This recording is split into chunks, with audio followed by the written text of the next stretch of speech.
Hello, thank you for coming tonight. Nervous, so. But I'm among friends, so. I'm here tonight to discuss Gutsy Gladys Johnson, tell a little bit about the inspiration for the book, the research that went into it, and then give some tidbits about Gladys herself.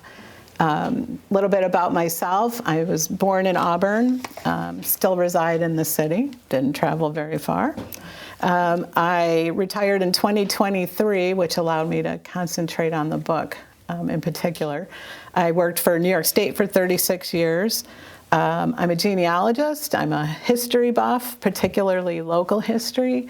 I think learning about the infamous and the obscure people in our town and local areas is just important to know about, and just helps you to complete a more, get you a complete picture of the area that you live in. And it was an absolute delight to write about Gutsy Gladys. She was quite a trailblazer.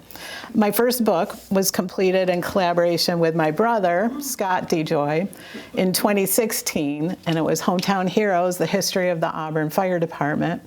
And that collaboration was fun. It allowed me to work with my brother, and it was also in my wheelhouse of history, and my brother was also assistant chief with the fire department, and my father was in the fire department. So it was fun, as was this.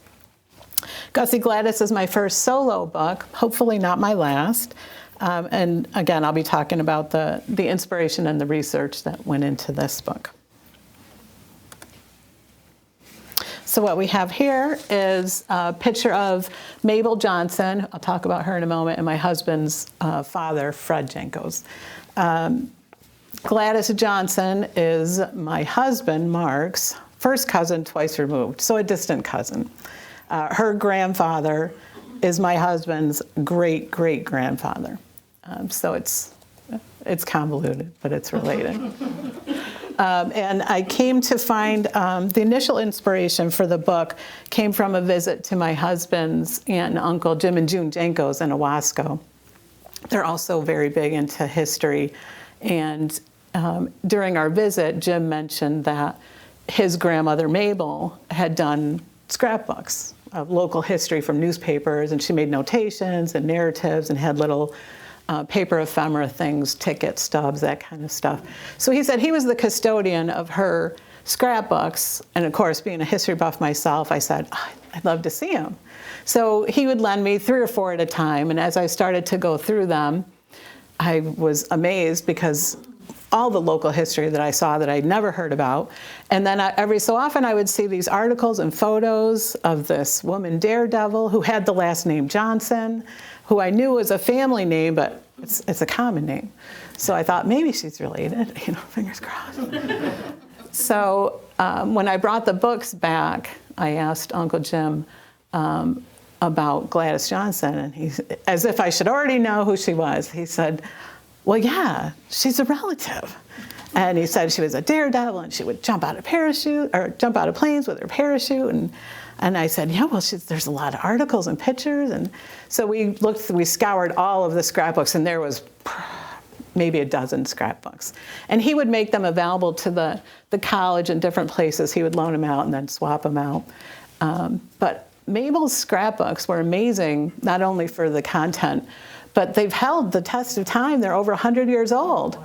So other than some edge wear on the pages, she used wallpaper sample books. So the pages actually really stand up well to the test of time. But whatever adhesive she used really worked great. She didn't tape, because I know that's a big no-no. But she used an adhesive that really kept all of the newspaper articles in place. It was really amazing. So kudos to her. So Mabel Johnson is the one who inadvertently allowed me to know more about Gladys Johnson initially.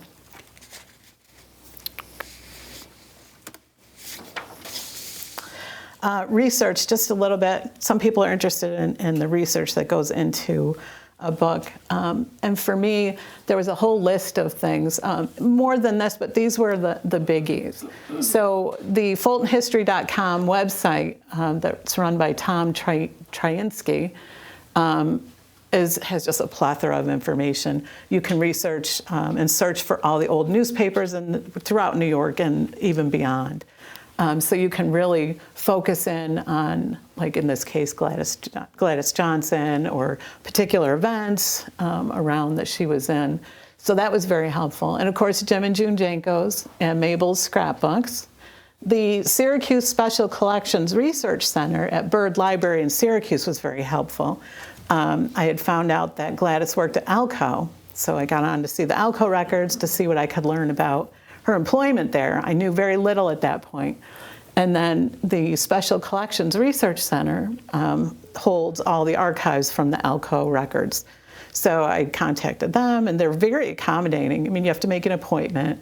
You have to read how to handle all their papers, but they make everything available to you. So I took 3 visits to there, and they helped me find some articles within Alco publications, employment records, that kind of thing. So that was pretty cool. The Onondaga Historical Association, they were instrumental in 2 areas. Photos of airports, in particular like these 2 on the screen are both the Syracuse Municipal Airport at Amboy, which was where she first jumped out of an airplane. And that was, excuse me, the actual year that she jumped.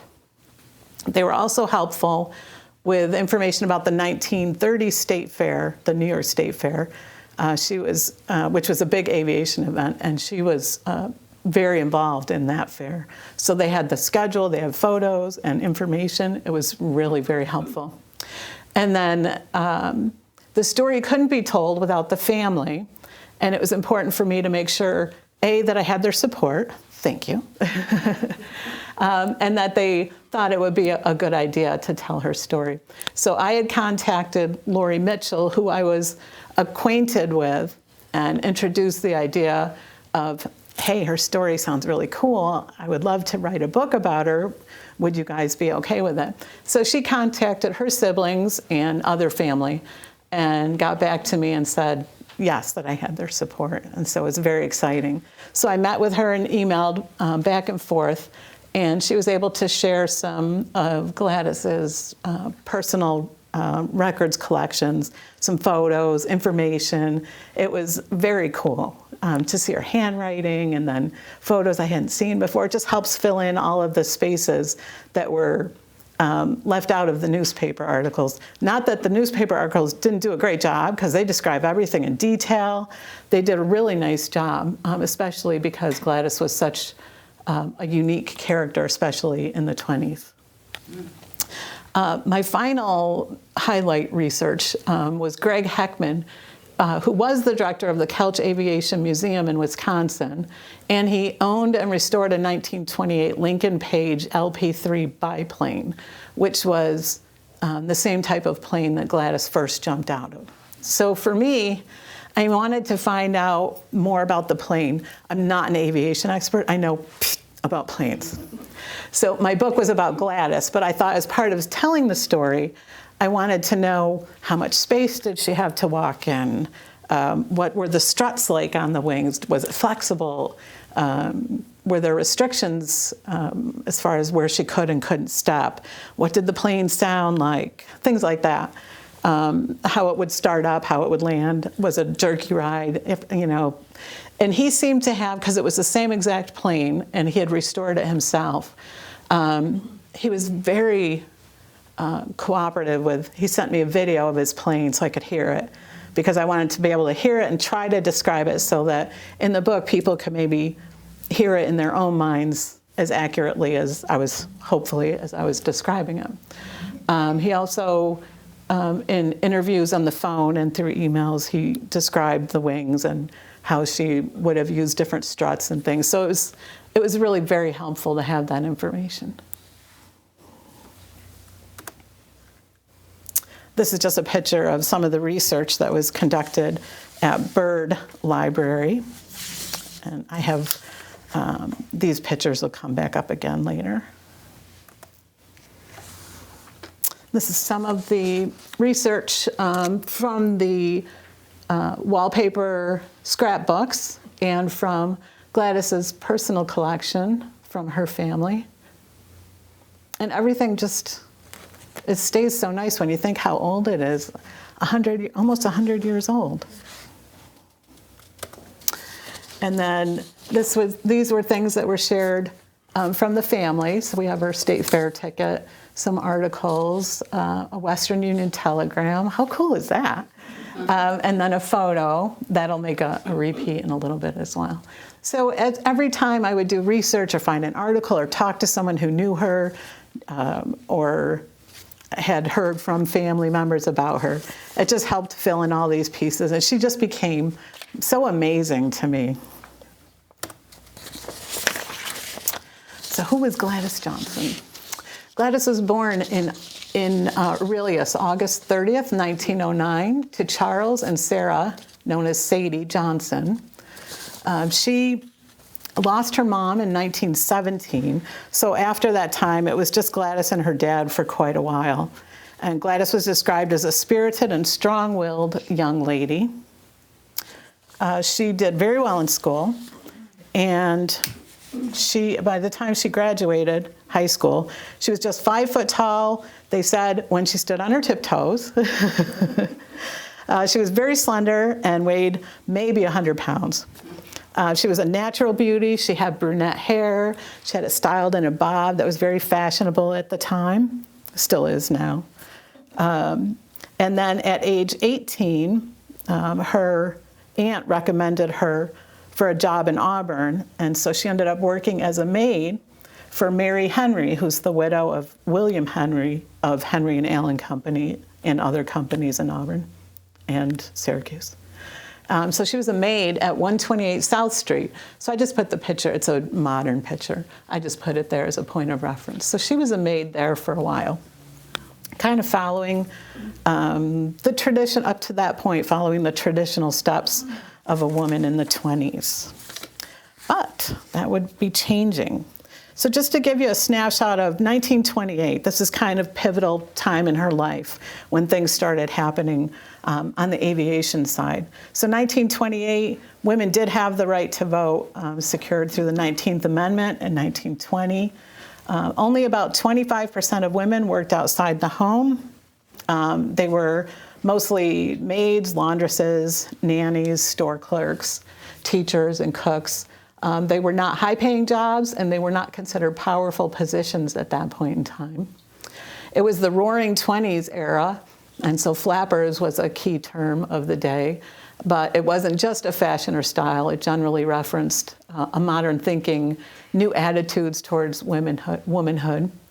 Prohibition was in effect, so as of 1920, with the 18th Amendment, excuse me, to the U.S. Constitution, it banned the manufacture, transportation, and sale of intoxicating liquors. Calvin Coolidge was president of the United States. Franklin Delano Roosevelt was elected governor of New York State in November, and the primary means of communication was radio, newspapers, and telephone.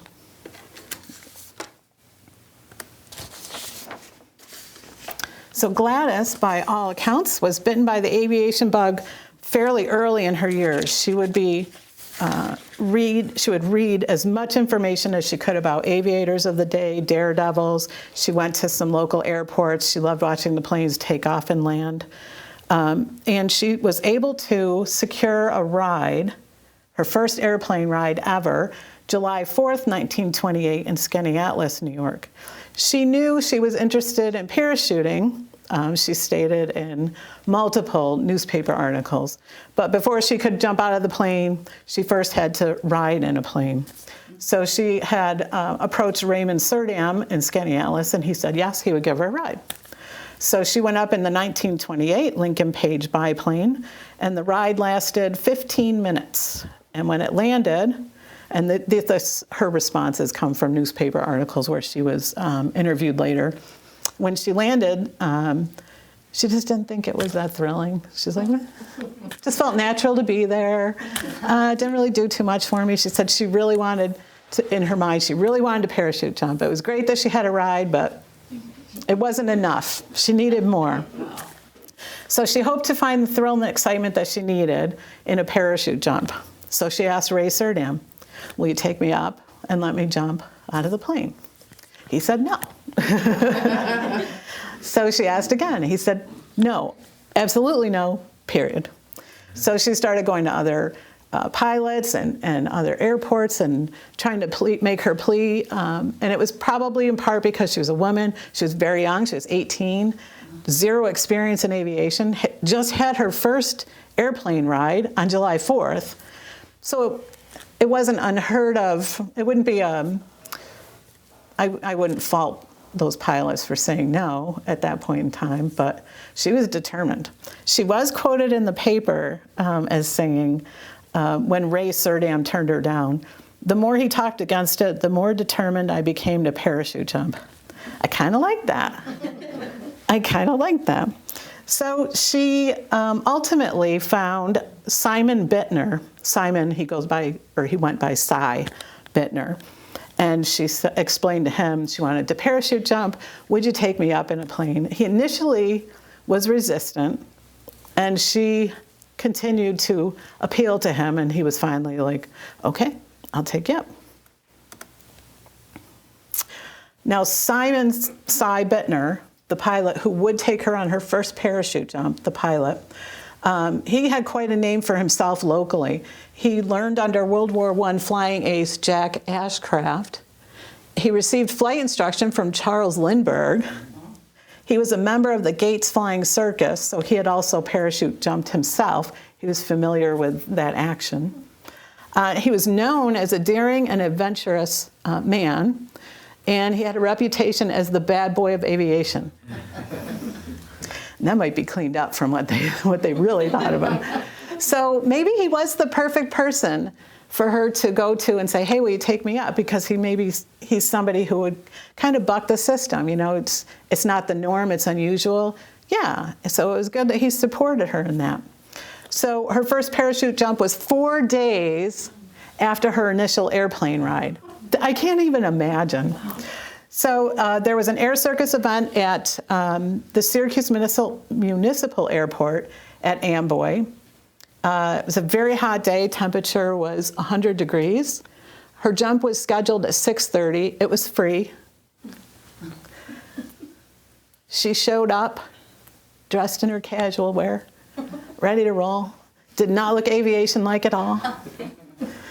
She did not have a parachute, so she borrowed one from parachutist Tommy Baker, who was well known locally, and they would do many shows together over the years, so they became very good friends. The plane that she jumped out of was the same one that she had taken her first ride in. It was a 1928 Lincoln Page, and her jump was from 2,000 feet. When she went up, she had no real guidance. She had some brief instructions from Cy Bittner, and Tommy Baker gave her a little bit more information, but she said very little, kind of flying by the seat of her pants on this one. And on the week leading up to her jump, Cy Bittner started telling people, I'm taking this woman up. She's going to parachute jump for the first time, this 18-year-old. She wouldn't leave me alone. So he was talking about his woman Daredevil that was going to be jumping out of his plane. And he was quoted as saying, half the people didn't believe him, thought he was joking. And then the other half just thought he was daft to even take her up to begin with. So Gladys went up to 2,000 feet, and as word started getting around that day at the Air Circus event that she was going to do her parachute jump, Guy Lanfear, I think he owned a car dealership somewhere locally, and he was also a photographer. He secured a plane separate from Cy Bittner's, and it was sort of in the area, so when Cy and Gladys took off, he was there with his quick action camera, and it's an actual photo of Gladys's very first parachute jump. I mean, such as it is, it's not great, but boy, that's her. That's pretty neat. And it was published in the Auburn Citizen, July 20th, 1928. But they said he took several photos, but that's the only one that I've seen that was actually published. So when she jumped out of the plane, she said that she initially was just kind of flailing, looking for the cord to pull, and that must have hit her hand or something. So she grabbed it and she pulled it, and the rest of it was just, she came down. It was very nice. She said that was exhilarating, and she said that she would love to do it again and again. She was hooked. So she was like, sign me up. I want to do it over and over. It really, the thrill and excitement that she hoped for, it seemed that she had found. So how historic was that for a woman to do that? Is there another woman? There were other women parachutists in the area, like Eleanor Smith, some that were Amelia Earhart. But a local girl who was doing it, she was the only homebred girl that really was doing it at that point. And here we have a picture of Cy Bittner and Gladys Johnson. So you can see, and that was her first jump, and she's just dressed very casually, but she's gorgeous. She's just a beautiful lady. The plane, this is the plane that Greg Heckman restored. It's not the actual plane she jumped from, but it's one that just gives you a feel for it. So you can kind of see the amount of space she had to work with. She couldn't go way out here, but she kind of had like a 3 to 4 foot area here, and then she could go to the struts on one side and the other.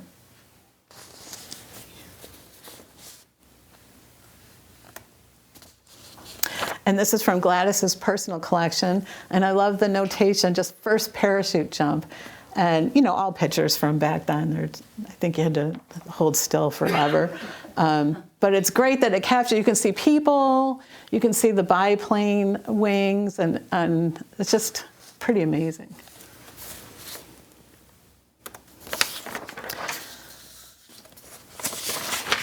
And off she went. She was hooked and decided she was going to jump time and time again. So in the beginning, like I said, she was not paid for her jumps. So she had to make a name for herself. So she would go to meet after meet after meet. Different pilots took her up. She traveled around the Northeast. She did very well. She was very successful. And the newspapers loved her. She's young, she's beautiful, she's successful, she's doing something that's really unheard of in the area. So she was doing really well. As 1929 approached, she started being able to secure payment for her jumps. And I'll tell you what she was paid when we get to that. So she really had to work very hard. She did it probably initially just for the fun of it and the thrill of it, just for herself. And probably throughout her whole air circus career, she probably did it for the intrinsic value.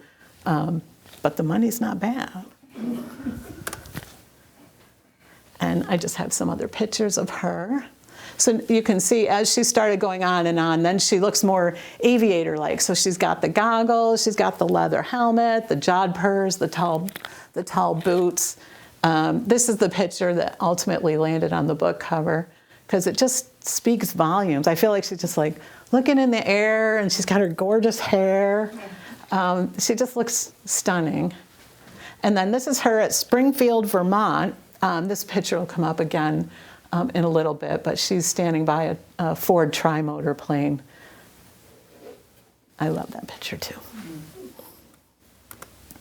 So by now she's traveling all across the Northeast United States, and I still, even to this day, every so often I'll see a new newspaper article that shows a place that I hadn't known that she jumped from. But in different other newspaper articles, she said she traveled across the Northeast. So I've added other states where we've seen that she's jumped, but she would go from one end of the state to the other, just on the fly. She just loved what she did.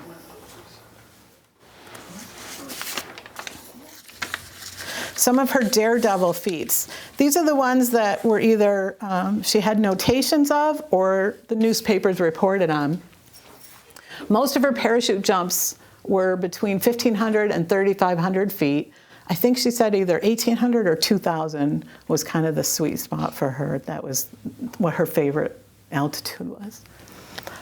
She would do a Charleston dance on the wing with no parachute. Woof. I can't imagine. She would also do a Charleston dance on the wing and then jump off with her parachute. She would hold a loop of rope and hang in the air and bring her feet up. Oh my God. I know. And then come back. She did a balancing, the way they describe it, this is the way I picture it, because there was no picture of it. But she would balance on the wing, and she would wrap a leg around a strut, and then she would kind of lean forward and be like, no hands. And then she would wave to the crowd below, which is pretty amazing because her leg was the only thing that was holding her in place. That seems pretty risky. She did a spinning pencil drop, kind of like a pencil dive, where you go down feet first, and when she would jump off, she would spin and then deploy the chute. She did 2 variations on a head-first dive. One was diving off head-first and then righting herself and pulling the cord. The other one was a head-first dive that was kind of like then a somersault, righted herself and pulled the cord. And by all accounts, she really enjoyed spot landing competitions because she was in quite a few. So a spot landing competition would be where any number of contestants in the competition go up in a plane, they jump, deploy their chute, and whoever lands closest to the center of the target wins. And there was usually a cash prize and awards, and she did fairly well in those competitions. She was normally the only woman in them, and she was always up against men, and she did well. She had several times where she skipped across the wing and jumped off, and then deployed her parachute. And they describe a leaf descent parachute jump. And I looked it up, and the leaf descent parachute jump, when it's deployed, it takes up much more real estate in the air, and it's a slightly slower descent, but it's very pretty for the audience members below to watch. So she would do that every so often. I saw one account where she was, and her descent, she would start running like she was riding an invisible bike. And then as she came to the ground, she would try to keep running so she didn't have to stop, drop, and roll. Nighttime parachute jumps, where she was illuminated with spotlights.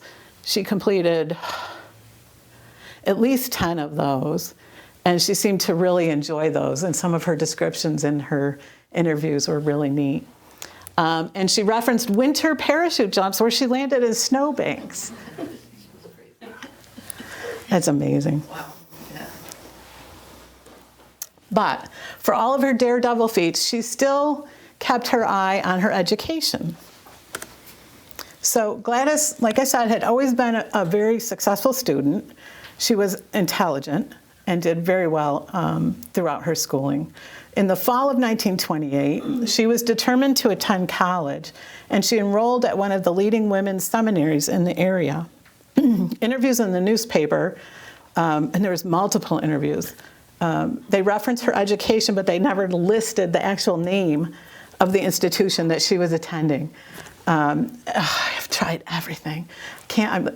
Local seminaries, I can't find it. But it was in probably 12 or more newspaper articles from different newspapers and within her own interviews, quoting her. So, and they quoted her because the money that she was earning from her air circus, aviation performances, and air competitions was used to help offset the cost of her college studies.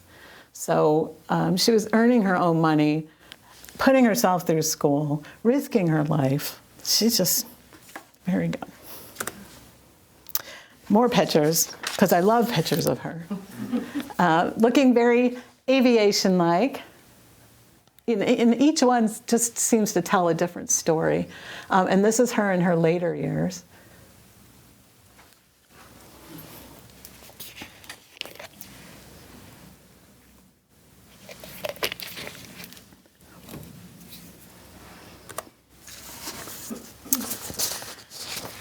But Gladys also liked to give back. She did not, in interviews, she said she wasn't comfortable in big crowds with microphones, but she liked talking to small groups of people. And she was very interested in what people thought and if they had questions, how she could help them. And in particular, Gladys was at the Glens Falls Air Meet at Floyd Bennett Field, May 30th through June 2nd, 1929. She was a registered guest at the Queensberry Hotel, which had just opened in 1926. So it was a new hotel. It was considered grand, and the accommodations were phenomenal. So I found period photos that show the Queensberry, the lobby at the time, and then a typical guest room in the hotel. Who wouldn't want to stay there? So Gladys arrived in advance of the air meet, and on the evening of May 29th and on the morning of the 30th, the first day of the air meet, she held question and answer sessions in the lobby, and the newspapers reported that they were well attended, that she fielded questions wonderfully. People were very happy to have the opportunity to interact with Gladys.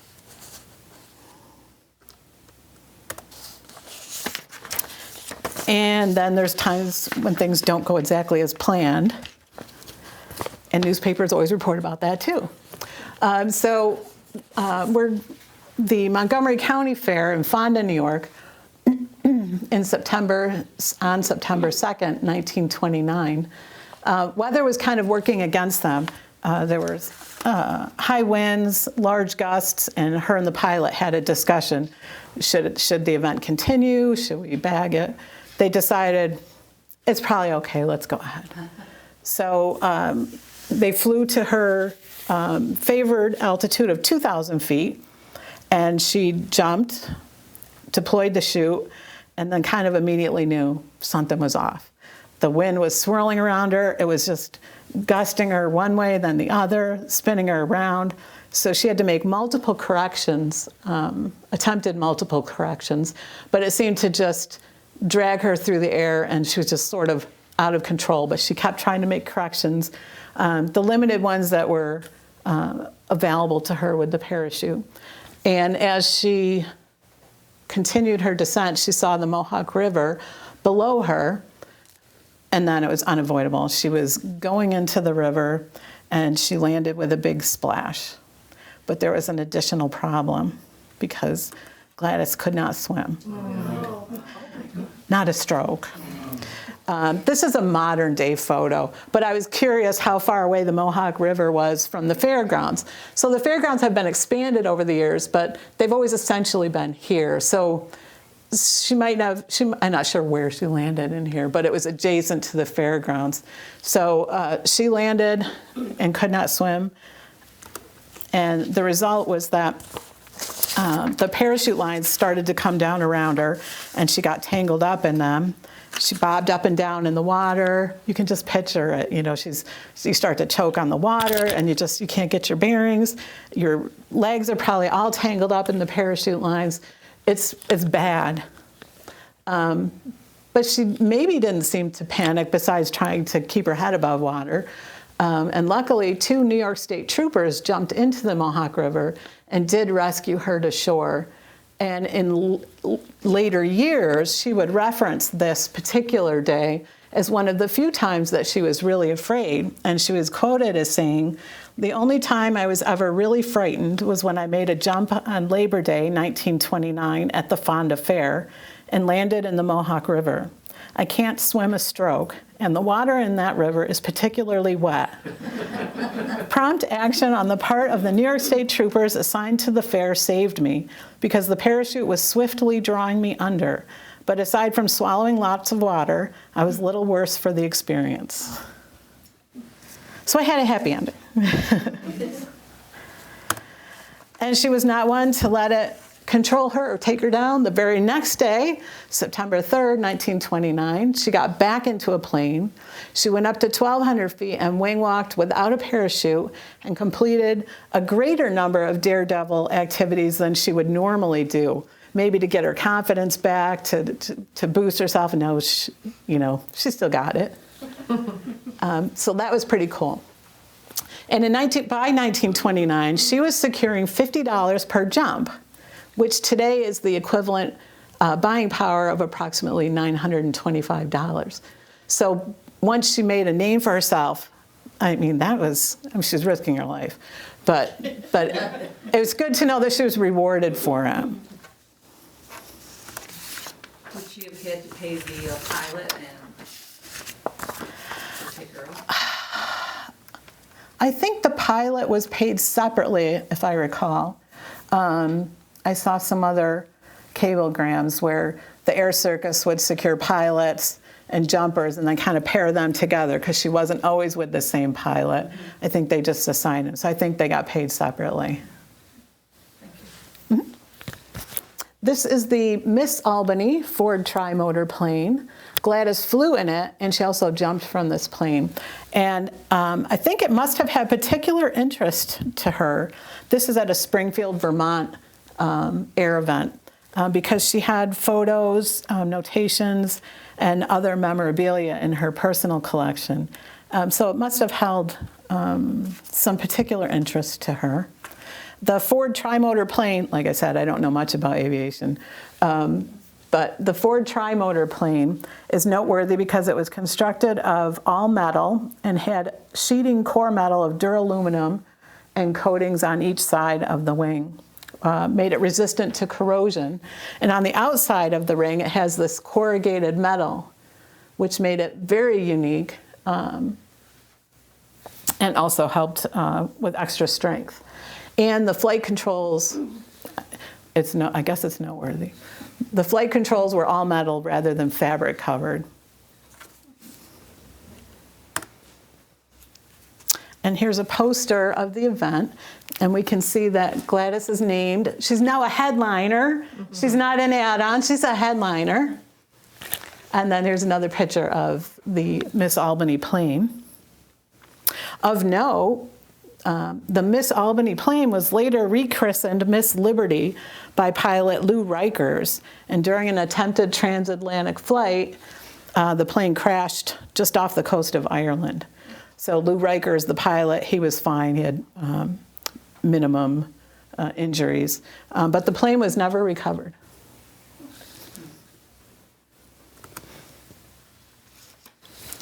That's just I just kind of put them side by side. They fell apart a little bit, but. And this is the All Ford Days event that's in Springfield, Vermont. It seemed like that event had a lot of aviators, a lot of different planes, so it was quite a big deal.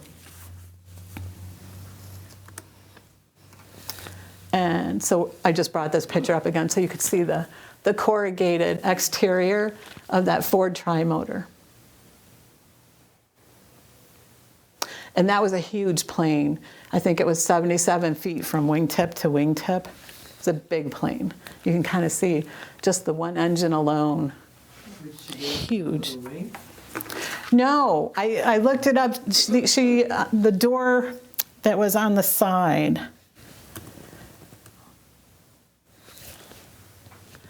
She would go out of there.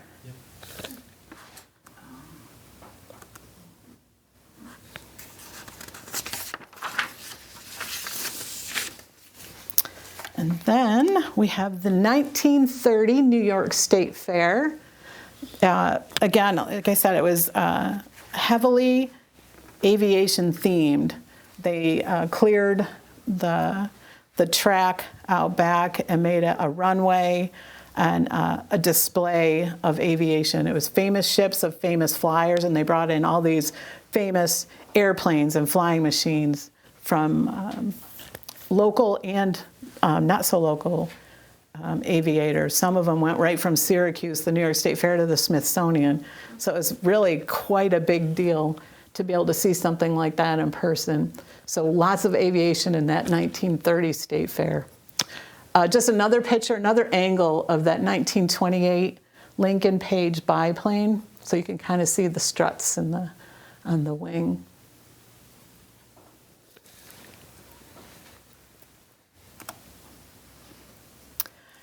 There was a lot of newspaper articles and a lot of photos and things within Mabel's scrapbook and some of the articles that Gladys had saved, in particular from here. You can see her, she was listed as an assistant for the New York State Fair for her ticket, and there's her signature. So she surely had the opportunity to see, certainly, but probably to meet some of these other notable aviators. Amelia Earhart they thought that she would be at the 1930 State Fair, but she didn't ultimately make it. I think they said a scheduling conflict. But there was Captain Frank Hawks, pilot in the U.S. Army Air Service during World War I, record-breaking aviator, and he set hundreds of point-to-point records in the United States and Europe. Admiral Richard Byrd, naval officer, pioneer aviator, and polar explorer, also the first person to fly across the South Pole in 1929, was at the fair. Eleanor Smith. So if we were categorizing it, I'm biased, so I put Gladys first, but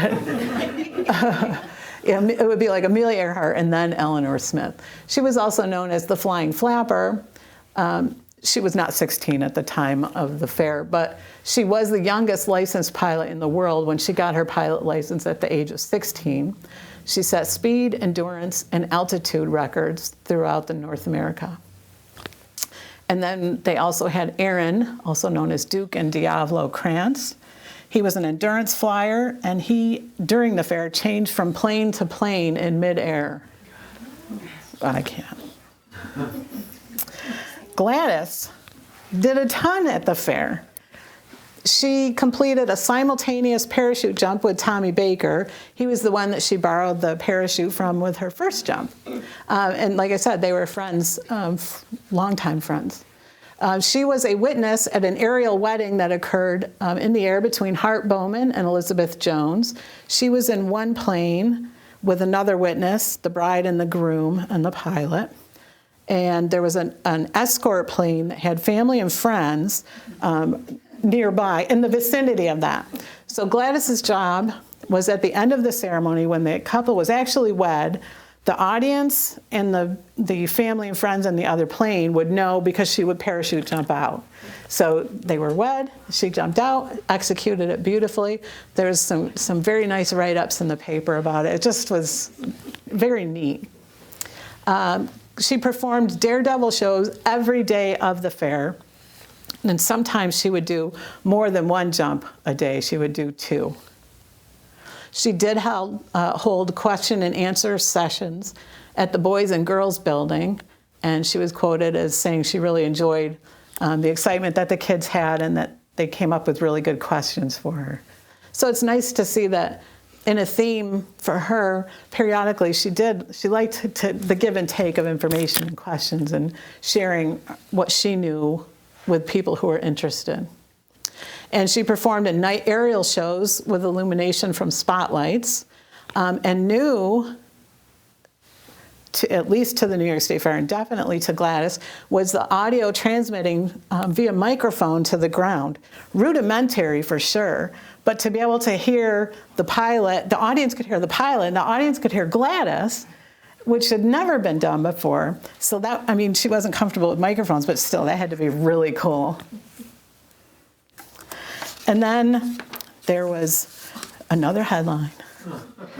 Everybody, many newspaper stories were written about this. I think the Associated Press picked it up. Gladys was at the New York State Fair. Again, it was a windy day, lots of gusts. Her and the pilot got together and they discussed what they should do. They ultimately decided the show must go on. Of course. She wasn't a quitter. So she went up, I think it was at 2,000 feet. She jumped out, deployed the chute, again, immediately knew something's wrong. The wind was just throwing her around left and right. Now she's at the fair. There's lots of people everywhere. So she's sort of trying to make the corrections and maintain control. It's not working. She sees herself headed towards the Ferris wheel, which is moving. And she's trying to make her corrections. Luckily, they said the Ferris wheel operator saw her course, her projected course, and stopped the ride. They didn't get all the people off, but I mean, she's descending. There's only so much you can do. But they stopped the ride, and so all of the passengers had like a bird's eye view of her descent, and it was, she was spinning and kind of just you could see, I imagine, that she was making corrections and trying to get control back. She avoided the Ferris wheel completely and continued her descent, but she was unable to do much more because she was getting so close to the ground. She ultimately landed on a circus tent, and the newspaper reported that she bounced up a little bit. She landed back on the roof of the tent and then started to fall through. She was getting tangled up in the lines, and the parachute was coming down on her. But as she was falling through, one report said she saw the sandwich board that advertises what the circus sideshow is. And she saw that she had fallen into the fat lady's tent at the circus. That's headlines. So they were saying that they'd never seen anybody move so fast as the fat lady at the fair. Which is weird to say today, but. So she was on the roof of the tent, and ultimately the air event manager came over and helped free her from the mess. And the lady, the circus performer, she was fine. Let's see. More circus tent landings. They did say it was funny that the crowd, when she jumped out, the crowds would normally watch her descent. And as they saw that she was taken off course, they started running over towards the Ferris wheel with probably screaming in excitement and fear both. Kind of like, almost like ambulance chasing, you know. We're excited, but she's gonna hit the Ferris wheel. And then they followed her back down to the tent. So and just more and more of the crowd, they said, joined as it kind of followed her right down until she landed. At the end of 1930, New York State Fair newspaper reporters interviewed Gladys Johnson. She described her parachute jumping in general, and I love the quote that she gave. I'll read it, but I gotta take a quick. She said, "You step out, hold your breath, close your eyes, and brace yourself to be pulled up short suddenly. That is how you begin a drop of 1,800 feet in a parachute.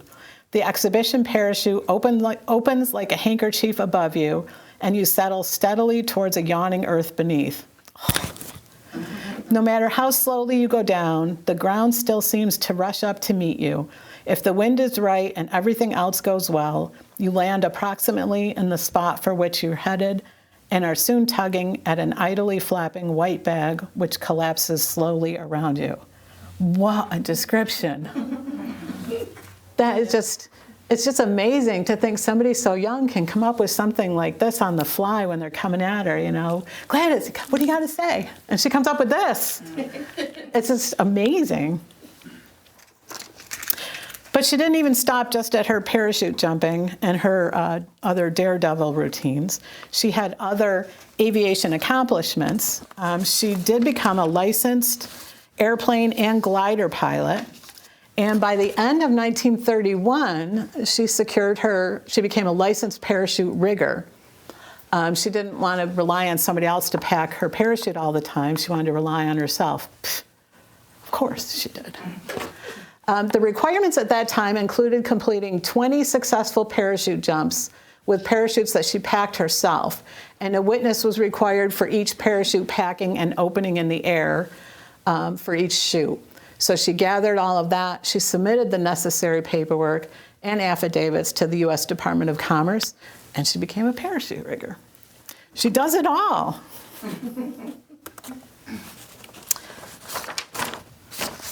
Her final jump was also at the Syracuse Municipal Airport at Amboy in the fall of 1931, which is also where she had her first jump. So it wasn't a plan, this is the end of my career. It just happened to be. So it wasn't something that she knew it was her last jump. But she was at an event for the celebration of new passenger air service from Amboy, New York to Cleveland, Ohio. And she jumped twice that day. She did one jump that was wing walking with Daredevil maneuvers prior to her jump. And her second jump was a simple, perfectly executed parachute jump from the biplane. So even though she didn't know it was going to be her last, it was really quite something that it was perfect and just simple. I'm not sure why that was her last. It could be that her stepmother died in 1930, so maybe she had to help at home, or it was also during the Great Depression had started, the economy was not doing well. Barnstorming was kind of waning, coming to an end. There were new safety regulations that were being put into place. There was requirements for additional parachutes to be worn by anybody who was jumping. And people were taking unnecessary, wildly crazy chances. So there were so many more accidents, injuries, and deaths that barnstorming was kind of on the decline. People saw aviation more as a means of transportation. And so there was a shift. So now aviation was more of a means of transportation than a form of entertainment. So people wanted to fly in the planes to get from point A to point B, maybe more so than barnstorming. So it was waning a little bit by that time.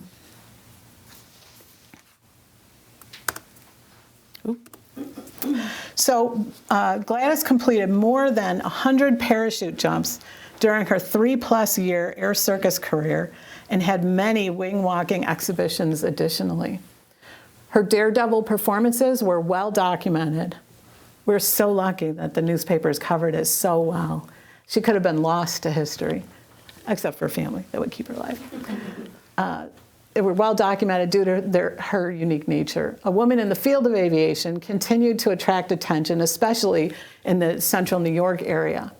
The fact that Gladys had started her Daredevil days at age 18 had further gained interest from audiences across the Northeast. She was strong-willed, obviously, unafraid to think outside the box. She pursued untraditional tasks over and over and over, and careers, and carried herself with a modest and unassuming character. She chose to be a parachute jumping daredevil, not for the accolades or the headlines, and that comes through from her in interview after interview. You know she's just doing it for herself. She appreciates that people are grateful for being able to watch her in action, but you could tell, very humble. So she did it for the intrinsic thrill and that the activity brought her. She was never deterred by prejudices against women. In fact, when confronted with them, she usually dug in harder to get what she wanted. She was known as a Spitfire with a charming smile and demeanor. Aww.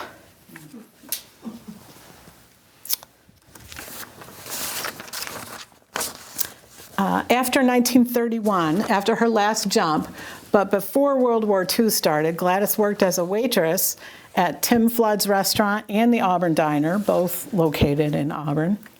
And it was during her post-Daredevil days that she obtained her pilot's license. And in fact, she piloted for several years around the United States and Canada. And then when World War II began, Gladys wasn't done. She enrolled in essential war jobs training courses through the Auburn NYA War Production Training Center under the direction of the War Manpower Commission. She had 12 weeks of paid training, and it was pretty extensive training. It was nothing, it was involved. Courses were held at both the NYS centers and Auburn West High School. Her training resulted in actual production of war materials and completion of war orders for the U.S. Army and Navy. She excelled at sheet metal and fabrication. She could spot weld, rivet, solder, crimp, turn, and follow pattern layouts. She was also educated in blueprint reading, shop math, machine operations, and use of hand tools. The sheet metal unit she was assigned to was expanded to an aviation sheet metal division. Perfect.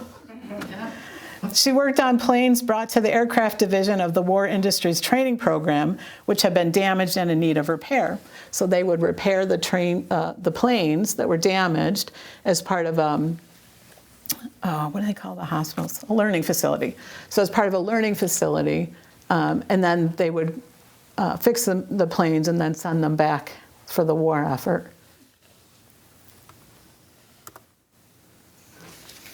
And in July 1942, After 400 hours of War Industries training and work within the Aviation Sheet Metal Division, Gladys obtained a full-time position at Alco. She was one of the first 4 women employed in the Alco plant aviation department. Wow. Wow, she just continued from start to finish. She was just a standout woman. See why the book had to be written. Gladys was proud of her opportunity to assist in the war effort. She was placed in the No. 3 machine shop and was featured several times in Alco publications, The Diesel News, and Attack. She also received a radio salute during the Kate Smith radio program for her help in turning out vital war material for Uncle Sam.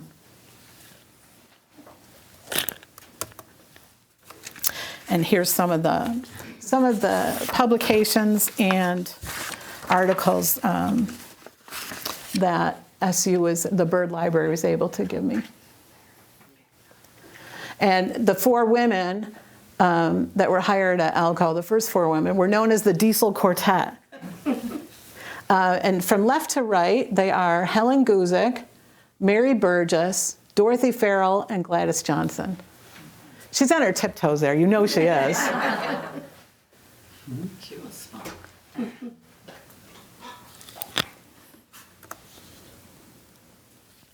And this was an article about the training that occurred. It was in Gladys's papers. I just loved that she wrote, went through this course, then went to work at Alco, and then she kept it.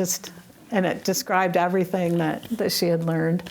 And then another newspaper article about the Alco women, the Diesel Quartet.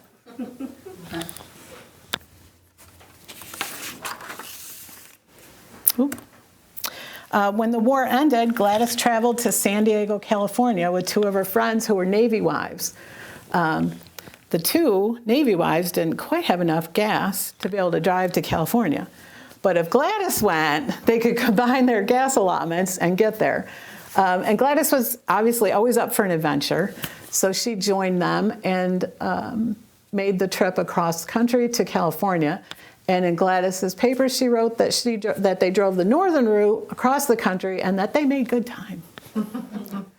The Navy wives joined their husbands, and Gladys decided to settle in Hollywood, California. She lived there from 1945 to 1995, and she also owned and operated a lumber mill. She was married and had 1 daughter, also Gladys, and she died in Auburn at the age of 91 on December 19th, 2000. She had many grandchildren and great-grandchildren. I'm grateful for you guys. Thank you. It is said that a life well lived is filled with joy, not job. Filled with joy, appreciation, and kindness. It is a life which follows dreams and accepts the outcomes, good or bad. It is a life rich in personal adventures and experiences. Gladys Johnson had a well-lived life. And that's her in her later years. Look, she's got the bright eyes. She's got the wonderful smile. She never dimmed. I really appreciate that you took time out of your evening to come here tonight. Thank you so much.